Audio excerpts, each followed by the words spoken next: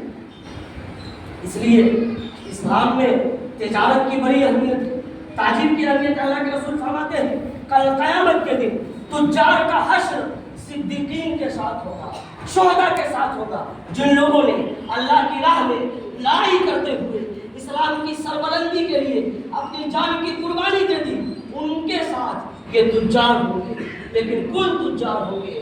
جو امین تجار ہیں، جو سچے تجار ہیں۔ اللہ کے رسول اکرم صلی اللہ علیہ وسلم عبداللہ بن صائب کے ساتھ تجارت کرتے تھے، اور آپ کو امین کا لقب، صادق کا لقب، سچے کا لقب، امانت دار کا لقب آپ کے تجارت کے جو پارٹنر تھے عبداللہ بن صائب نے دیا۔ مسلمان اگر تاجر ہوگا تو ایسا تاجر ہوگا کہ علاقے میں اس کا سہارا ہوگا کہ وہ جو دکاندار ہے وہ جھوٹ نہیں بولتے، وہ جو دکاندار ہے ان کے یہاں خراب سامان نہیں ملتا، وہ جو دکاندار ہے وہ خرید و فروخت میں غش سے کام نہیں لیتے۔ اللہ کے رسول یہ سنیں، جب صحابہ کرام اسلام میں تجارت کا کیا مقام، بخاری کی روایت ہے صحابہ کرام جب ہجرت کر کے مدینہ آئے، صحابہ کرام نے بیوی بال بچے کو چھوڑ دیا تھا، صحابہ کرام نے مال کو چھوڑ دیا تھا، اپنی پوری جائیداد مکہ میں چھوڑ کر ایمان کی حفاظت کے لیے مدینہ آئے تھے۔ صحابہ کرام کے پاس پینے کو پانی نہیں تھا، کھانے کو اناج نہیں تھا۔ اللہ کے رسول نے جو انصار صحابہ تھے، مدینے کے صحابہ تھے، ان سے مہاجر صحابہ کا مواخات قائم کیا، بھائی چارگی قائم کیا۔ ایک صحابہ کو دوسرے صحابے سے ملایا کہ اس کی دیکھ ریکھ تم کرو، اس کی دیکھ ریکھ تم کرو۔ حضرت عبد الرحمن ابن عوف رضی اللہ تعالیٰ عنہ صحابی رسول ہیں، بیان کرتے ہیں کہ نبی کائنات نے میری بھائی چارگی حضرت سعد ابن ربی سے کرا دی۔ حضرت سعد سے اللہ کے رسول نے حضرت عبد الرحمن ابن عوف کی بھائی چارگی کرائی۔ حضرت سعد ابن ربی عبد الرحمن ابن عوف کو گھر لے گئے، بیٹھایا، پوری جائیداد دکھا دی، گھر کا ایک ایک سامان دکھا دیا۔ اس میں سے آدھا تم لے لو، جو چاہیے لے لو، یہ زمین ہے، جتنی چاہیے لے لو، یہ سامان ہے، یہ اناج ہے، آدھا تم لے لو، آدھا میں لے لیتا ہوں۔ حتیٰ کہ ان کے پاس جو بیویاں تھیں اپنی بیوی کو لائے، دکھایا تمہیں جو پسند ہے اس کو تم پسند کر لو، میں طلاق دیتا ہوں اس سے۔ اگر میرے پاس 4 بیوی ہے، 2 بیوی سے تم نکاح کر لینا، 2 بیوی کو میں رکھوں گا۔ حضرت عبد الرحمن ابن عوف نے بڑا پیارا جواب دیا، دلنی السوق، مجھے بازار کا راستہ دکھائیے، میں آپ کا آدھا سامان نہیں لوں گا، آپ کی بیوی سے میں شادی نہیں کروں گا، آپ کے کھیت میں آدھا حصہ نہیں لوں گا، آپ کے کھجور کے باغ میں مجھے آدھا نہیں چاہیے۔ دلنی السوق، بازار کا راستہ دکھائیے، بازار کدھر ہے، مارکیٹ کدھر ہے، مجھے مزدوری کرنی، مجھے خود سے کمانا ہے۔ اللہ کے رسول نے بھائی چارگی قائم کر دی تھی، اللہ کے رسول نے کہہ دیا تھا کہ لے لو حضرت سعد ابن ربی سے، لیکن سعد کے ذہن میں اور سعد کے حضرت عبد الرحمن ابن عوف نے اپنے ہاتھ سے کمانے کو ترجیح دی، بازار گئے اور کمایا اور اپنے بیوی اور بچوں کی پرورش۔ جو آپ تجارت کریں گے، آگے بڑھیں گے، خود سے کمائیں گے، سماج ترقی کرے گا۔ ایک معمولی آدمی کو بیٹی کی شادی کرنے کے لیے 10 آدمی سے چندہ لینا پڑتا ہے۔ مدرسے میں ایک معمولی کام کرانے کے لیے، ایک مکان بنانے کے لیے، ایک روم بنانے کے لیے، مدرسہ کی چھت کے لیے، مسجد کی چھت کے لیے سینکڑوں لوگوں سے چندہ لینا پڑتا ہے۔ مسلمانوں میں ایسے ایسے تجار ہونے چاہیے جو اکیلے اس طرح کے کارے خیر میں آگے بڑھ جائیں۔ اکیلے کارے خیر میں آگے بڑھنا صحابہ کرام کی سنت ہے، اکیلے مسجد بنوانا صحابہ کرام کی سنت ہے، اکیلے مدرسہ بنوانا صحابہ کرام کی سنت ہے، اکیلے کنواں خرید کر لوگوں کے لیے پانی پینے کے لیے وقف کر دینا صحابہ کرام سے سنت ہے۔ حضرت عثمان غنی بڑے تاجر تھے، سب سے بڑے تاجر تھے، پورے صحابہ میں سب سے مالدار اگر کوئی صحابی تھے تو حضرت عثمان غنی تھے۔ اللہ اور اللہ کے رسول نے ان کو مالداری کا خطاب دیا۔ عثمان غنی، غنی مانے مالدار، جس کو کائنات کے رسول نے، کائنات کے خالق نے مالدار کا خطاب دیا ہو، اس سے بڑا مالدار اس کائنات میں کوئی نہیں ہو سکتا۔ حضرت عثمان غنی تجارت کرتے تھے۔ جب اللہ کے رسول مدینہ گئے، اس پورے مدینے میں ایک ہی کنواں تھا، یہودی کا کنواں۔ وہ یہودی نالائق تھا، وہ یہودی بدبخت تھا، پانی بیچتا تھا۔ صحابہ کرام کے پاس پیسے نہیں تھے، جو مکہ سے صحابہ ہجرت کر کے مدینہ آئے تھے، ان کے پاس کھانے کے والے تھے، وہ پانی کہاں سے خرید کر؟ اللہ کے رسول مسجد نبوی تشریف لائے، ممبر پہ کھڑے ہوئے، صحابہ کرام کو بیٹھایا، اے میرے ساتھی، اے میرے صحابہ، اپنے ساتھی کے سوکھے ہونٹ کو دیکھ کر کے مجھے افسوس ہوتا ہے۔ یہودی کا ایک کنواں ہے، میں نے اس سے بات کیا ہے 20,000 درہم میں، وہ یہودی اپنا آدھا کنواں بیچنے کو تیار ہے۔ اس کی صورت یہ ہے کہ ایک دن مسلمان کنویں سے پانی بھریں گے اور ایک دن یہودی کنویں سے پانی بھریں گے۔ اللہ کے رسول نے اعلان کیا، اے میرے ساتھی، میں کنواں خریدنے کے لیے 20,000 درہم کا تم لوگوں سے مطالبہ کرتا ہوں۔ حضرت عثمان غنی اٹھے، اے اللہ کے رسول، اکیلے میں 20,000 دیا، چاہیے کنواں خرید لیجیے، میرے مسلمان بھائی کے ہونٹ سوکھے ہیں پیاس کی وجہ سے، چاہیے میری طرف سے 20,000 لیجیے، کنواں خریدیے، مسلمانوں کو پانی دیا۔ اب جب مسلمان کی جس دن باری ہوتی، اس دن اللہ کے رسول نے اعلان کر دیا کہ تمام لوگوں کے لیے، مسلمان کے لیے، کافر کے لیے، یہودی کے لیے، منافق کے لیے، مشرک کے لیے، تمام کے لیے پانی فری۔ جب آدمی کو ایک دن فری پانی مل رہا ہے تو دوسرے دن جس دن یہودی کی باری آتی اس سے کوئی پانی نہیں خریدتا۔ اس یہودی نے اللہ کے رسول صلی اللہ علیہ وسلم سے التماس کی کہ اللہ کے رسول، اب اس سے پانی کوئی نہیں خریدتا، 20,000 درہم اور دے دیجئے، پورا کنواں لے لیجیے۔ اللہ کے رسول منبر پر آئے، مسجد نبوی میں آئے، پھر خطبہ دیا اور صحابہ کرام سے گزارش کی کہ وہ یہودی مزید 20,000 لے کر کے پورا کنواں دینے کو تیار ہے۔ حضرت عثمان غنی اٹھتے ہیں، اے اللہ کے رسول، 20,000 میں نے اور دیا، 40,000 درہم میں حضرت عثمان غنی نے اکیلے کنواں خریدا اور پورے لوگوں کے لیے وقف۔ غزوہ تبوک میں ایک روایت کے مطابق 700، ایک روایت کے مطابق 900 حضرت عثمان نے صدقہ دیا تھا۔ اگر اللہ نے آپ کو مال دیا ہے، دولت دیا ہے، تو سماج کے جو چھوٹے چھوٹے کام ہیں، ایک مسجد بنوانی ہے، مدرسے کا ایک روم بنوانا ہے، حضرت عثمان غنی کی سنت یہ ہے، تاجر کی سنت یہ ہے کہ اس طرح کے کام کو اکیلے اپنے اوپر لے کر کے وہ کام کرا دے۔ انہیں چند باتوں کے ساتھ اپنی بات کو ختم کرتے ہیں۔ اللہ رب العالمین سے دعا کرتے ہیں کہ اللہ تو ہم تمام لوگوں کو کہی گئی باتوں پر عمل کرنے کی توفیق عطا فرما۔ اے اللہ، قرآن و حدیث میں بھیک مانگنے کی جو مذمت بیان کی گئی ہے، اے اللہ ہم تمام لوگوں کو بھیک مانگنے سے محفوظ رکھ۔ اے اللہ لوگوں کے سامنے دست سوال دراز کرنے سے محفوظ رکھ۔ اے اللہ ہمیں خود سے کمانے کی توفیق عطا فرما۔ اے اللہ مسلمانوں کو زیادہ سے زیادہ تجارت میں آگے بڑھنے کی توفیق عطا فرما۔ اے اللہ مسلمانوں کی جان و مال کی حفاظت فرما، مساجد کی حفاظت فرما، مکاتب کی حفاظت فرما۔ اے اللہ ہمیں جو پریشان حال ہیں ان کی پریشانیوں کو دور فرما۔ اے اللہ جو قرضدار ہیں ان کے قرض کی ادائیگی نصیب فرما۔ اے اللہ جو بیمار ہیں انہیں شفائے کاملہ عاجلہ دائمہ اور مستمرہ عطا فرما۔ اے اللہ جو ہمارے مسلمان بھائی اور مائیں اس دنیا سے جا چکی ہیں، اللہ تو ان کی مغفرت فرما۔ اے اللہ تو ہمیں جب تک زندہ رکھ، ایمان پر اور خاتمہ ہو تو خاتمہ بالخیر عطا فرما۔ اقول قولی ھذا واستغفر اللہ لی ولسائر المؤمنین وآخر دعوانا